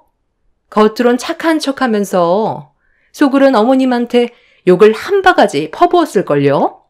그런 가식적인 가면 그만 숨기죠. 주거 침입죄로 신고해야 정신 차릴래? 장례식장에서 덜 난 것 같은데 오늘 마저 할까? 내가 지금 눈에 뵈는 게 없는데 누구 하나 세상 떠나야 끝날 것 같지? 당신들 때문에 그 사람이 세상 떠난 걸 인정하지 않고 반성조차 없는데 내가 쓰레기 같은 당신들을 용서해 줄 것 같아? 이 집을 장만하기 위해 얼마나 많은 땀을 흘렸었는데 아무런 노력 없이 가져가겠다고? 오늘 잘 됐네. 나도 더 이상 잃을 게 없는데 세상 떠날 각오로 당신들 내가 가만두지 않을 거야. 너 지금 뭐 하는 짓이니? 그거 들어가지고 우리한테 뭐 어쩌게? 그걸로 우리 가족 전체 세상 떠나게 만들 수 있을 것 같니? 쓸데없이 힘 빼지 말고 이 집 명의 내 앞으로 돌려놔라. 구두 매장 처분했으면 그걸로 먹고 살면 되잖아. 이 집은 너한테 절대로 넘겨줄 수 없으니까 험한 꼴 당하기 전에 당장 내놓거라. 엄마, 저는 준비됐어요. 원하는 대로 되지 않는다면 저희가 계획한 대로 바로 작업 진행하면 되는 거죠. 최대한 좋게 해결하고 싶으니까 말로 할 때 이 집 저희 엄마한테 줘요. 그렇지 않으면 저도 물리적으로 행동할 수밖에 없어요. 형수만 그동안 쌓인 게 많은 거 아니에요. 우리도 그간 얼마나 많은 불만들이 쌓였는지 알아요. 서로 얼굴 붉힐 필요 없잖아요. 저 자루 안에 들어가고 싶지 않으면 우리 엄마가 시키는 대로 조용히 따라주세요. 놀고들 있네. 너희들이 원하는 대로 내가 순순히 따를 것 같아? 경찰 부르기 전에 당장 내 집에서 나가. 나도 두 눈 뜨고 당하지는 않을 거라고. 시모는 더 이상 말로 하면 안 될 것 같다며 갑자기 자리에서 일어나더니 제 멱살을 잡아 세차게 앞뒤로 흔들었어요. 그러자 시동생이 저를 넘어뜨렸고 이미 이성을 잃은 시댁 식구들은 저를 향해 사정없이 발길질을 하기 시작했습니다. 그렇게 몰매를 맞던 그때 작은 방 문이 열리면서 제 딸이 걸어 나왔어요. 그와 동시에 경찰이 현관문을 두드리면서 신고받아서 왔다고 문을 열어달라고 하길래 시댁 식구들은 모두들 당황해선 어쩔 줄 몰라 하고 있었습니다. 저는 그 틈을 타 현관문을 급하게 열었고 경찰이 들어오면서 어느 정도 상황 정리가 되자 제가 그 인간들에게 당했던 일들에 대해 설명을 했어요. 시댁 식구들은 가족들끼리 잠깐 안 좋은 대화를 주고받은 것뿐이라면서 신체적인 해를 가하지는 않았었다고 경찰들 앞에서 대놓고 거짓말을 하고 있었습니다.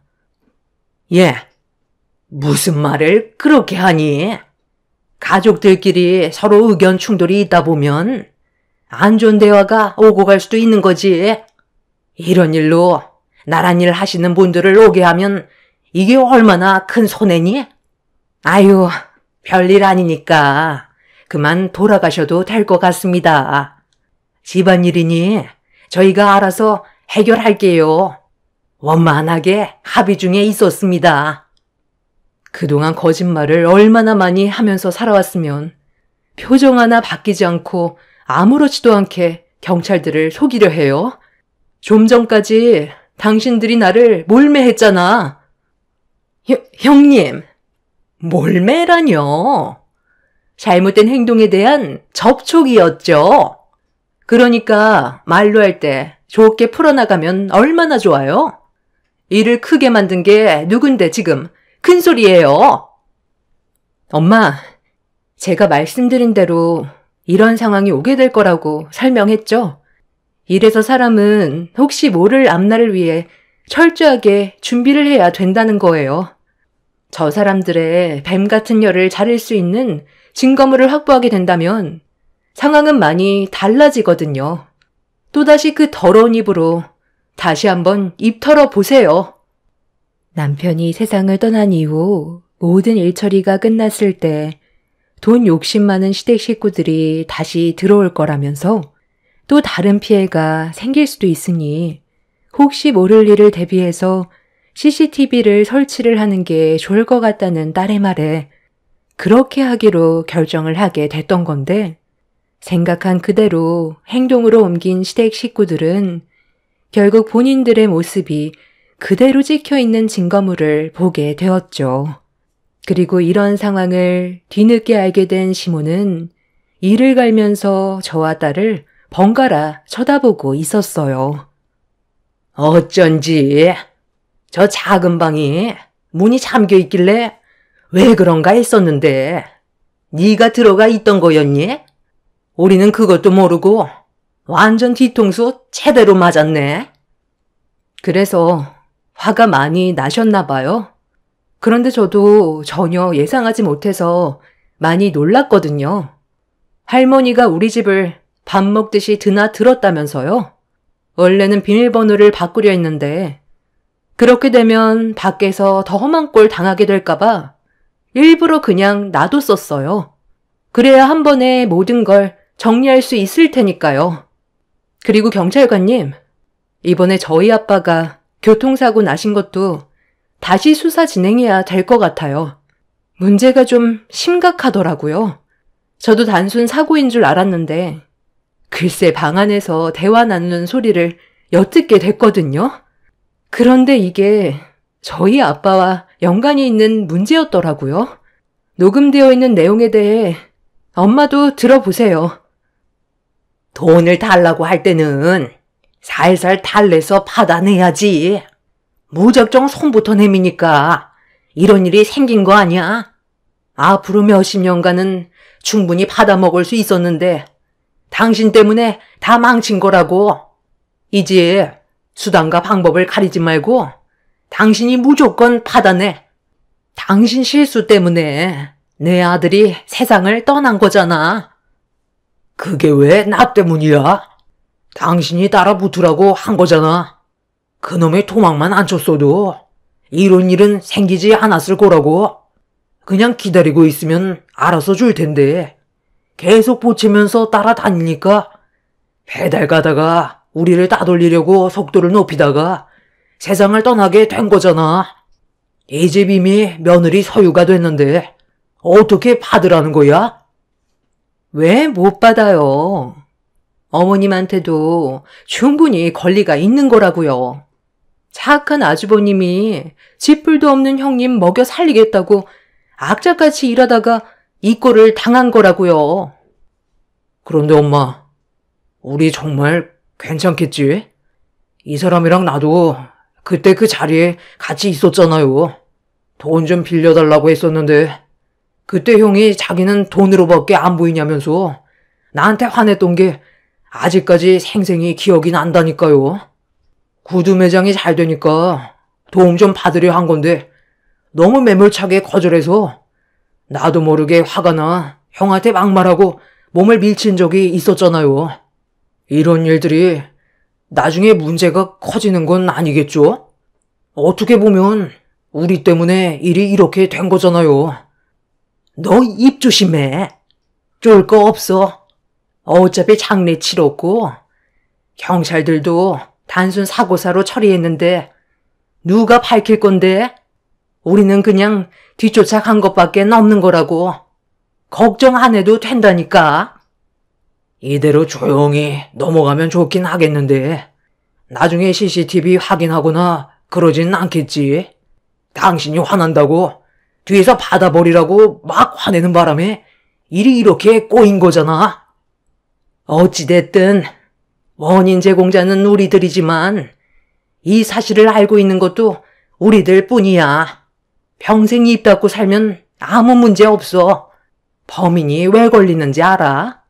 사고가 난 현장에 궁금해서 꼭 나타나거나 자기가 한 행동에 대해 죄책감이 들어서 타인한테 얘기하다가 걸리게 되는 거야. 우리만 입 다물고 있으면 된다고. 이게 지금 다 무슨 말이야? 그러니까 그이가 구두 배달을 나갔을 때 당신들이 그의 앞길을 막았던 거야? 그래서 따돌리려다가 사고가 난 거고? 시댁 식구들은 남편한테 돈을 뜯기 위해 접근했다가 거절하게 되자 화가 나 뒤쫓게 되었고, 남편은 그런 시댁 식구를 따돌리기 위해 속도를 올리다가 결국 사고가 나게 된 거였어요. 녹음된 내용에는 본인들의 잘못을 인정하고 있었고, 숨기려 했다는 거에 경찰들은 추가적인 조사를 진행하기로 결정하게 되었고, 그렇게 그 인간들을 경찰서로 연행하게 되었습니다. 전혀 예상하지 못했던 충격적인 사실을 알게 된 터라 다리에 힘이 풀려 버렸고, 자기 가족들 때문에 세상을 떠나게 된 남편이 너무 불쌍했어요. 그 인간들을 절대로 용서하고 싶지 않았고, 그동안 숨기고 저지른 행동들에 대해 법적 처벌이 진행 중에 있습니다. 사고가 났던 현장 근처에 CCTV 확인 결과 남편이 따돌리려고 속도를 높였을 때 그 뒤를 바짝 쫓고 있던 시부의 차량을 확인할 수 있었습니다. 결국 모든 증거물들로 인해 본인들은 잘못된 행동들에 대해 인정을 했어요. 그리고 지금 현재 법적 처벌을 받기 위해 기다리고 있습니다. 저에게 해를 가한 행동들과 남편을 세상 떠나게 만든 그 인간들은 징역을 면할 수 없을 거라고 변호사 상담으로 알 수는 있었지만 최대한 형이 길었으면 좋겠어요. 절대 선처는 없을 거고 그 인간들이 평생 감옥에서 썩길 바랄 뿐입니다. 억울하게 세상을 떠나게 된 남편이 이제는 마음 편히 눈을 감았으면 좋겠어요.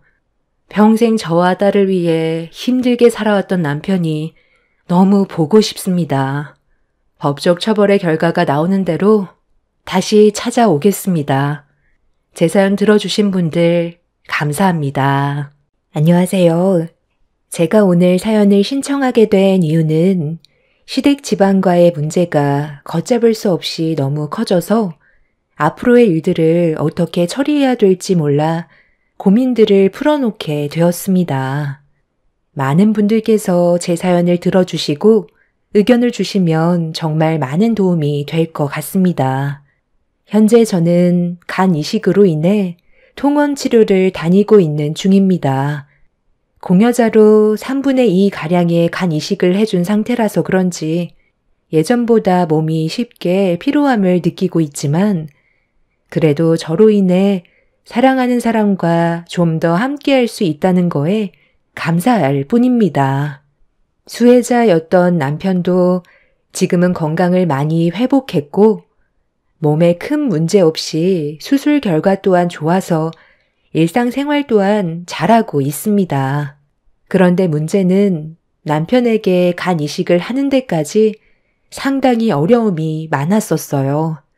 시모와의 갈등으로 인해 집안이 풍비박산 나버렸거든요.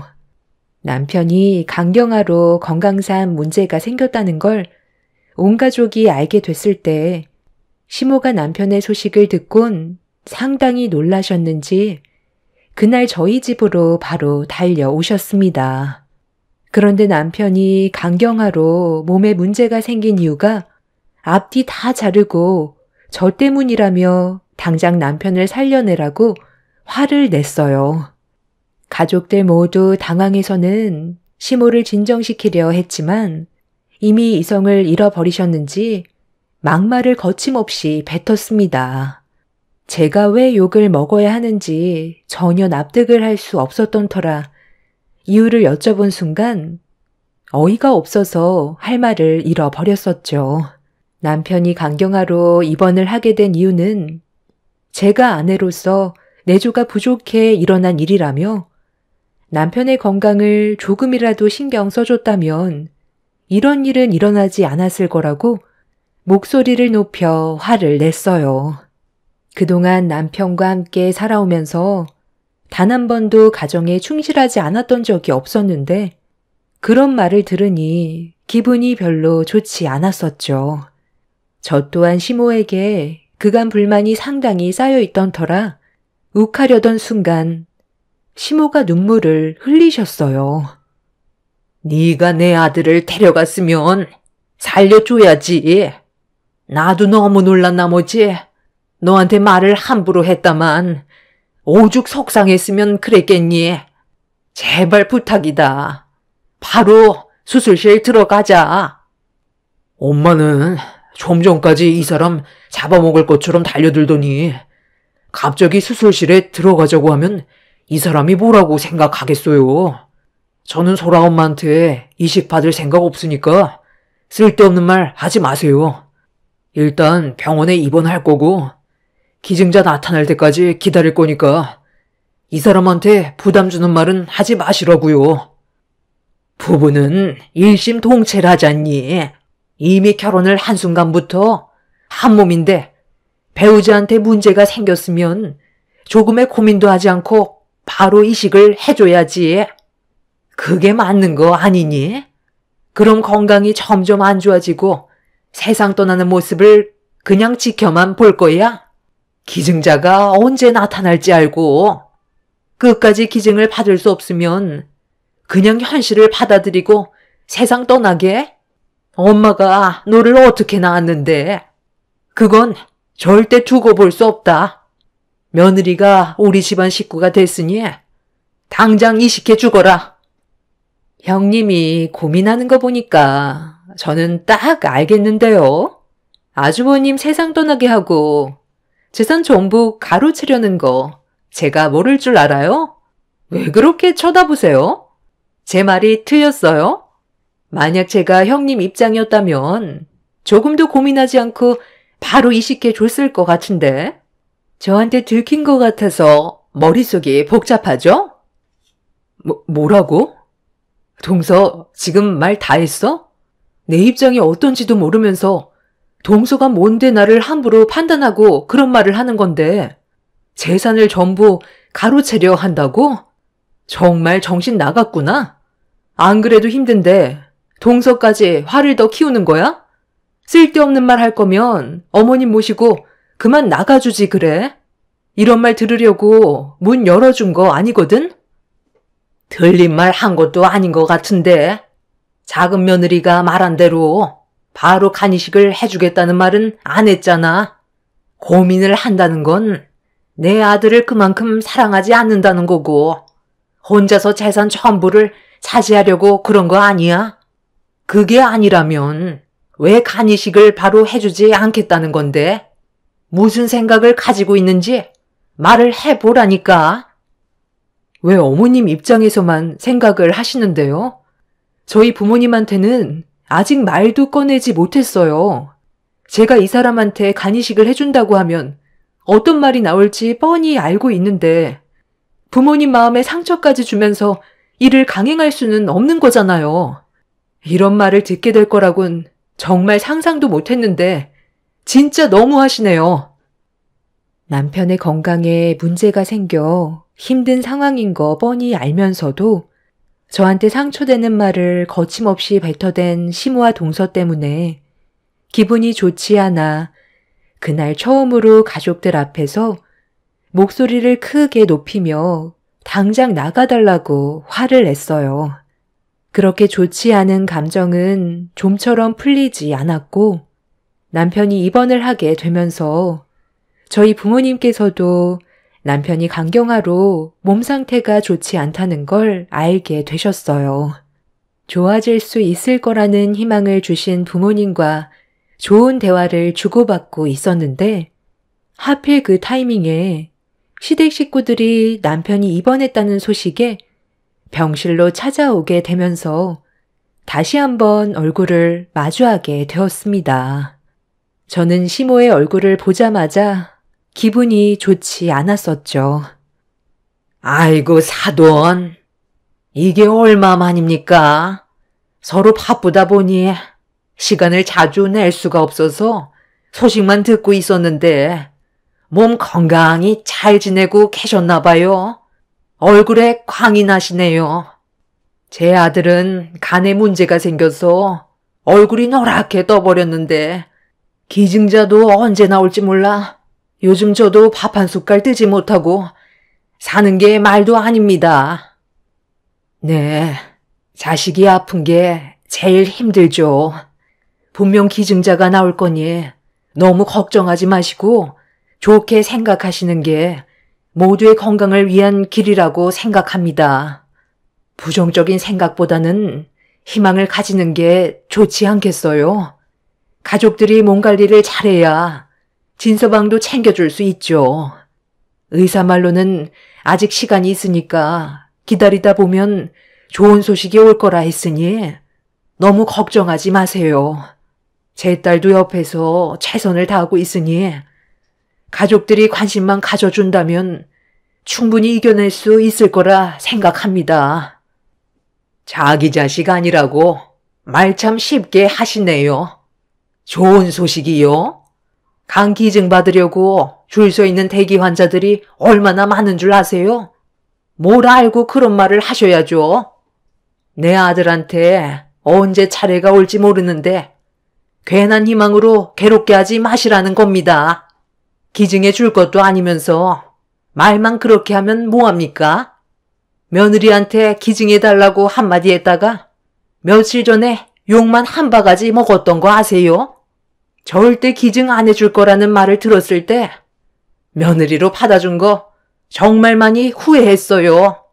지금도 얼굴만 보면 당장이라도 머리채 잡고 싶은 거 사돈이 앞에 있으니까 꼭 참고 있는 겁니다. 평생을 함께 하겠다는 서약을 냈으면 간이며 쓸개며 오장육부 다 떼어줄 생각을 가지고 있어야지. 기증해달라는 한마디 했다고 저를 잡아먹을 듯이 달려드는데 제가 얼마나 놀랐는지 아세요?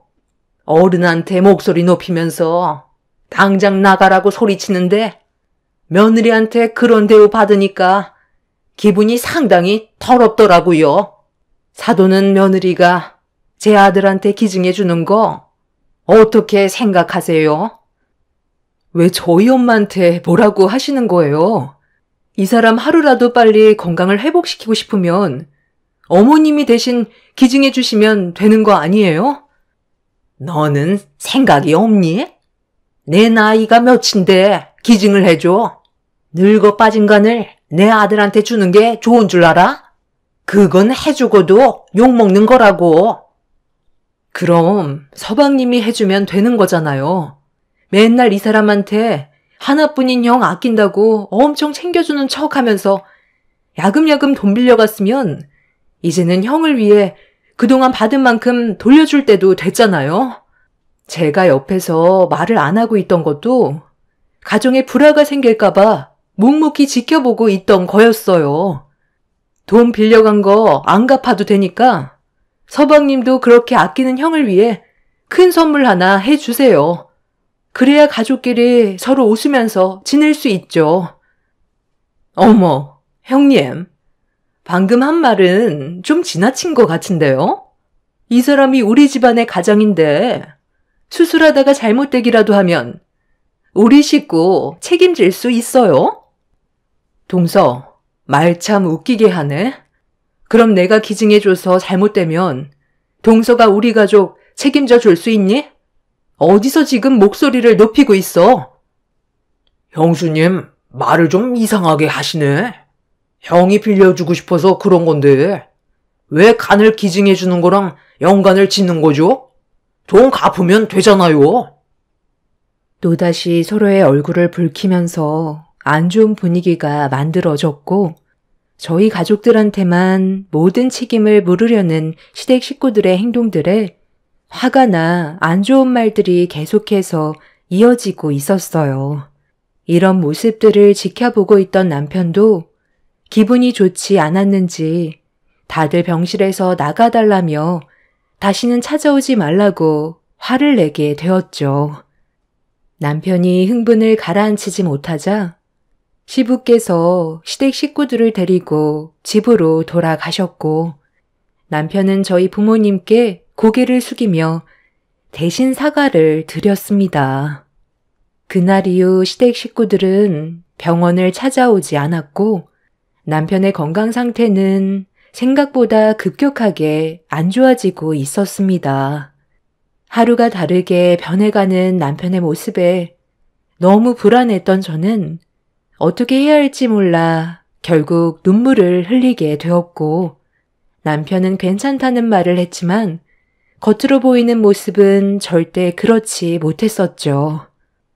간의 염증 수치가 급격하게 올라가게 된 남편은 하루라도 빨리 간 이식을 받는 게 최선의 방법이었고 정상의 몸으로 돌아올 수 있는 길이었지만 부모님의 반대가 제 발목을 붙잡았어요. 남편이 세상을 떠나게 되면 저 또한 정상으로 살아갈 수 없는 노릇이라 다시 한번 부모님을 설득했고 최대한 좋게 대화를 풀어나갔어요. 안 된다. 기증자 나올 때까지 버티던지 아니면 사돈댁에서 기증을 해주라고 하면 되지. 왜 네가 굳이 공여자가 되어줘야 하는 건데? 내가 이러려고 너를 낳아준 거 같니? 그동안 너를 어떻게 키웠는데 멀쩡한 배에 손을 댈 수가 있어. 만에 하나 너한테까지 문제가 생길까봐 그건 절대 허락할 수 없다. 엄마 마음 제가 모르는 거 아니에요. 충분히 이해할 수 있어요. 그리고 그동안 저를 어떻게 키워주셨는지 그것 또한 잘 알고 있고요. 그래서 저도 엄마 마음에 상처가 남게 될까봐 반대하신다고 하셨을 때 저는 아무 말도 하지 않았던 거예요. 그런데 지금은 상황이 달라요. 제가 그 사람을 살리지 않으면 결국 기증자가 나타나지 못해서 세상을 떠나게 될 테고 우리 소라는 아빠 없이 앞으로 남은 많은 시간을 외롭게 지내야 하는데 그 모습을 보고 싶지가 않아요. 저는 엄마의 딸이지만 저 또한 한 집안의 엄마로 집안을 책임져야 할 의무가 있어요. 그 사람이 저에게 정신적인 영향을 많이 끼치고 있고 앞으로 함께해야 될 날들이 정말 많은데 벌써 이 세상과 손을 놓게 할 수는 없어요.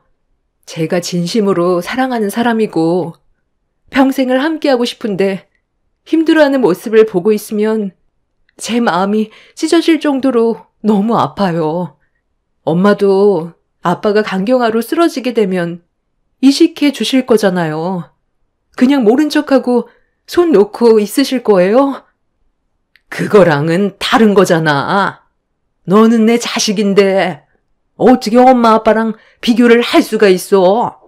엄마가 이렇게 두 눈 뜨고 살아있는데 진서방 때문에 온전한 몸에 상처를 내야 한다는 게 얼마나 마음 아픈 일인지 아니? 간 이식을 해주다가 후유증 때문에 힘들어하는 사람도 정말 많다고 하더라. 그게 혹시 네가 될까봐 엄마는 두려운 거고 쉽게 허락을 해줄 수 없는 입장인 거야. 더는 그만 얘기하자. 네가 평생 후유증에 시달리는 모습 보고 싶지 않다. 먼저 들어가마. 엄마는 끝내 허락을 해주지 않으셨어요. 그렇게 방으로 들어가려 하시는데 아빠도 아무 말도 하지 못하시고 엄마의 뒤를 따라 들어가려 하셨습니다.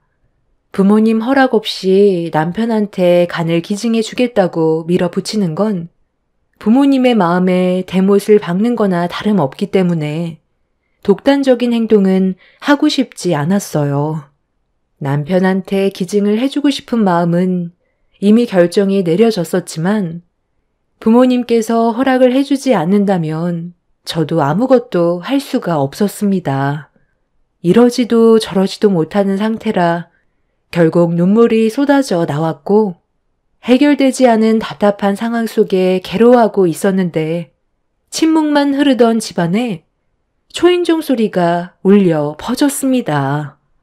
인터폰을 보니 시모가 저희 부모님 집에 찾아오셨고 현관문을 열어드리니 어색한 미소와 함께 제가 친정에 있을 거라곤 생각하지 못하셨는지 조심스럽게 들어오셨어요.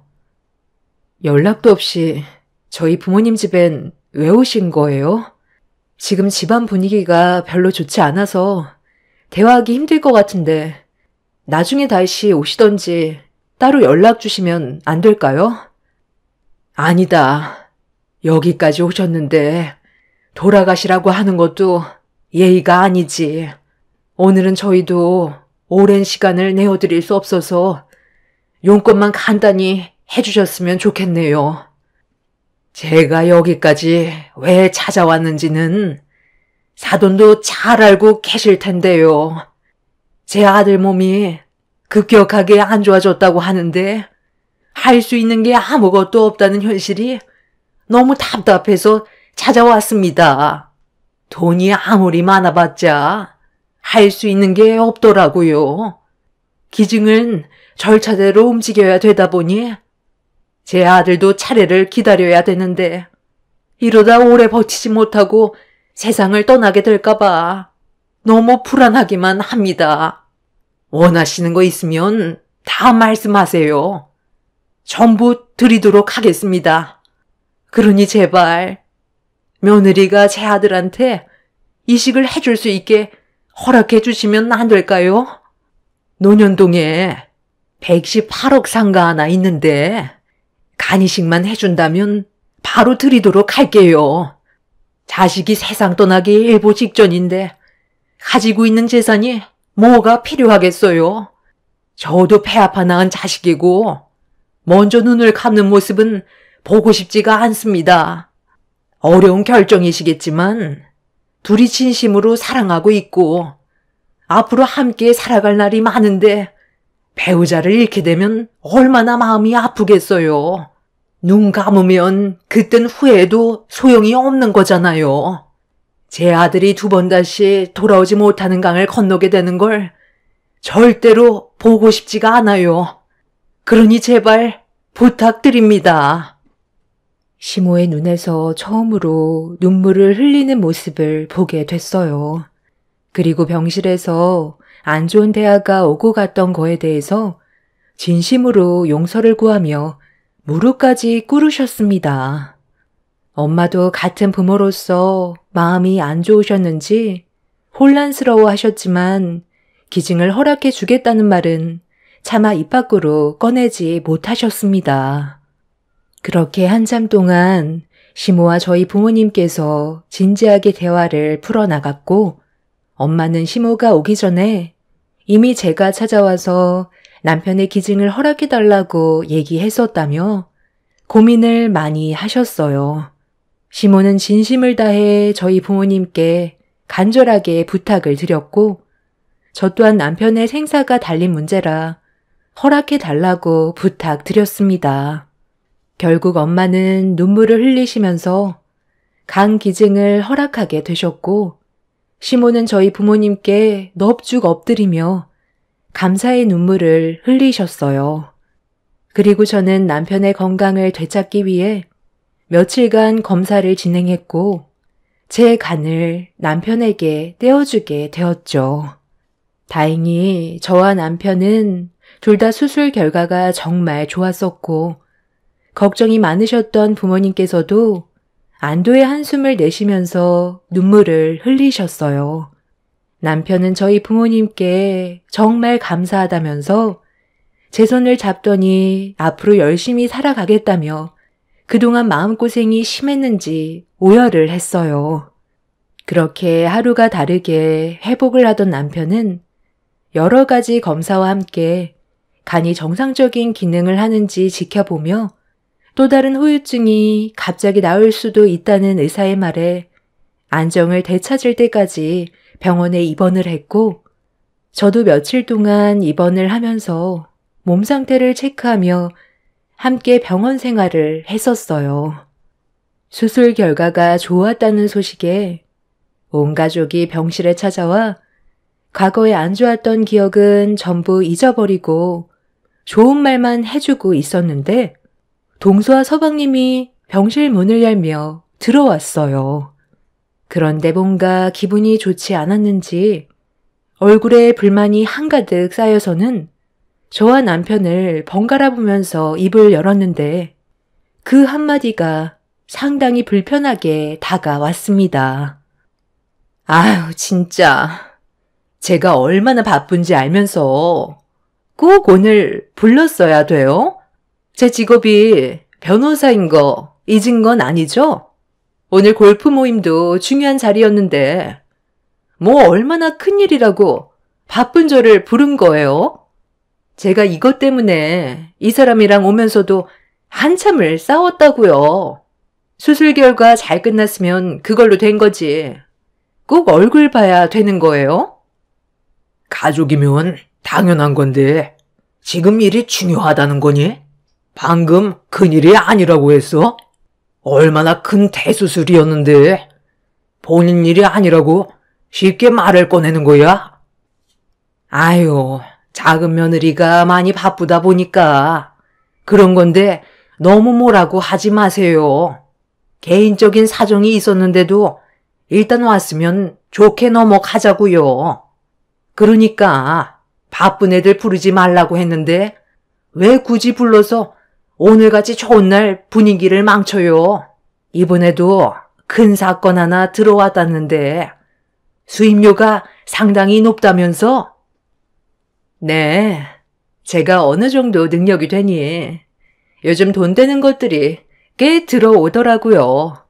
일만 잘 처리해주면 추가적으로 더 챙겨준다고까지 했는데 이번 일 끝나면 어머님 저랑 같이 해외여행 가실래요?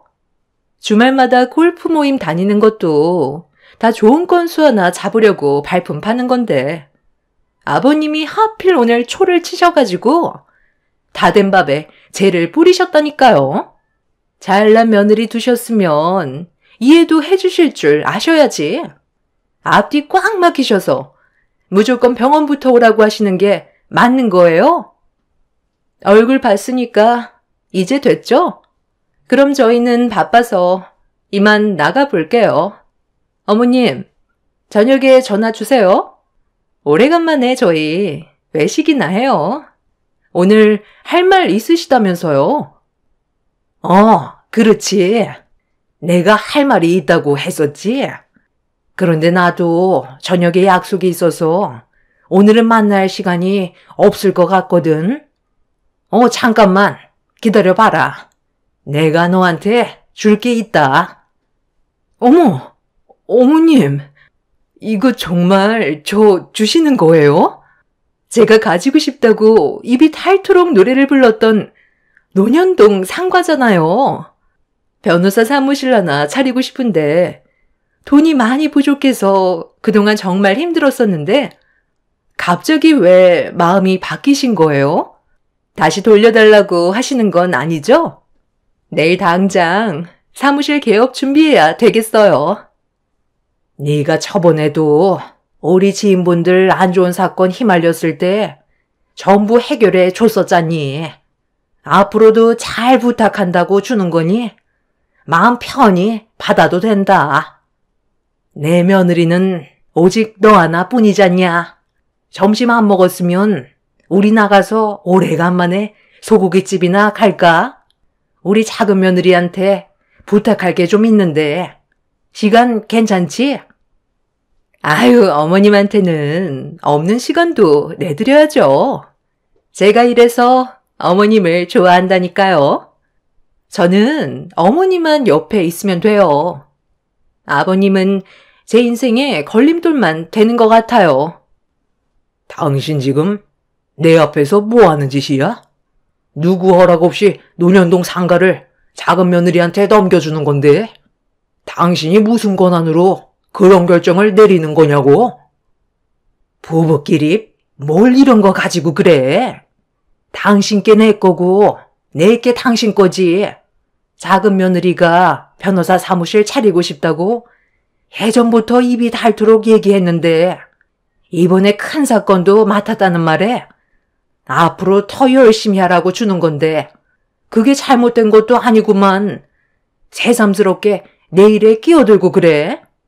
당신이 언제부터 내가 하는 일에 관여했다고? 다 우리 가족 잘 되자고 하는 거니까 당신은 제때 도장이나 찍으면 되는 거야. 시간 없는데 계속 붙잡을 거야? 점심 먹고 약속 있다니까. 그 논현동 상가 큰 며느리 주기로 했던 거 아니야? 내 아들을 위해 목숨 걸고 간이식 해줬는데 골프 치러 쏘다니면서 바쁜 척만 하고 꾀만 부리는 작은 며느리한테 지금 논현동 상가를 준다고? 당신이 작은 며느리에 대해 뭘 안다고 그래? 그리고 그 건물이 당신 거야? 내 허락 없이 감히 멋대로 행동을 해? 아니, 여태까지 당신은 내가 하는 대로 조용히 따라왔었으면서 오늘따라 왜 이렇게 예민하게 구실까? 괜히 일 크게 벌이지 말고 그냥 조용히 좀 있으면 안 돼? 그리고 간이식 해준 거는 며느리가 자기 마음에서 우러나와서 한 것뿐이고 그걸로 금전적인 요구를 하면 안 된다는 거 모두가 아는 사실인데 꼴랑 그거 간이식 하나 해줬다고 능력 없는 집안에 논현동 상가를 주면 뭐해? 아무것도 하지도 못할 텐데 제대로 쓸 수 있는 우리 막내 며느리한테 줘야 되는 거라고. 지금 이 시간부로 내가 가진 모든 것들에 손가락 하나 까딱하지 마. 알겠어? 내 아들이 살아있는 것만도 얼마나 감사한 일인데 들어올 때랑 나갈 때 다르다더니 수술 받고 나니까 입 싹 닫고 사돈 집안에 상처를 줘? 당신이 이런 사람인 줄 어느 정도는 알고 있었지만 그렇다고 생명을 구해준 사돈댁과의 약속을 어긴 당신과는 도저히 함께 살아갈 수가 없을 것 같네. 이제 질리다 못해 남아있는 감정조차 없으니 우리 이제 그만 갈라서자고. 그리고 작은 며느리 너도 골프 치러 다니면서 치맛바람 적당히 흔들고 다녀야지. 내 지인들에게까지 꼬리 흔들어서 내 귀에 안 좋은 말까지 들리게 만들어? 너는 이 자식아, 마누라 하나 간수 못해서 다른 남자랑 놀아나고 있는데 아무것도 모르고 있는 거냐? 이거 봐봐라. 며칠 전에 골프장에서 찍힌 사진들이다. 저희 가족은 무언가를 바라고 남편한테 간을 이식해 준 건 아니었지만 시모가 제 앞에서 며느리는 동서 하나뿐이라는 말을 했을 때 가슴이 철렁 내려앉았었는데 저희 부모님께 상가를 주겠다고 눈물까지 흘려놓고 부모님 앞에서 동서한테 상가를 주겠다고 했을 때 솔직히 기분이 좋지 않았었어요. 그런데 시부께서 동서가 손에 쥐고 있던 상가 서류를 다시 되돌려 받은 뒤 예상치 못한 말들을 꺼내 놓으셨고, 시동생은 동서가 골프장에서 바람 피우고 있었던 현장이 찍힌 사진을 시부에게 건네 받은 순간 그 자리에서 얼음이 되어버려 집안은 한바탕 난리가 나게 되었죠. 동서 말로는 비즈니스라곤 했지만 누가 봐도 바람 피우는 현장이었고, 시모도 예상치 못한 상황이 발생이 되자 시부에게 슬슬 기기 시작했어요.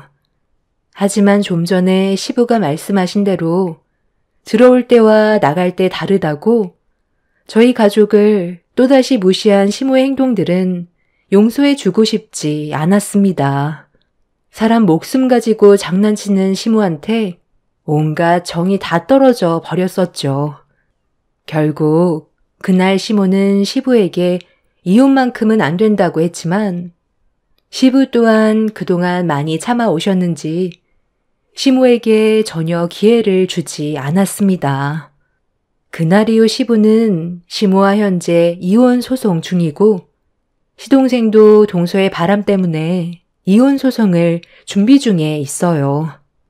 이런 안 좋은 상황을 바로잡기 위해 시모는 현재 저희 부모님께 또다시 용서를 구하시는 중입니다. 하지만 이미 많은 상처를 받으셔서 그런지 전혀 받아줄 마음이 없으신 것 같아요. 시부는 남편한테 상가를 넘겨주셨지만 기분이 좋지는 않습니다. 시모는 또다시 제 앞에서 거짓된 눈물을 흘리면서 늙은 나이에 갈 데가 어디 있냐고 저보고 시부를 설득해 달라고 했지만 저 또한 그럴 마음은 전혀 없습니다. 시부의 결정을 제가 어떻게 할 수 있는 건 아니니까요. 하루가 멀다 하고 찾아와 눈물로 호소하는 시모가 참 안타깝습니다. 현재 저와 남편의 건강은 많이 좋아졌지만 시모와의 연을 끊어내도 계속 접근할 것 같아 어떻게 해야 할지 잘 모르겠어요.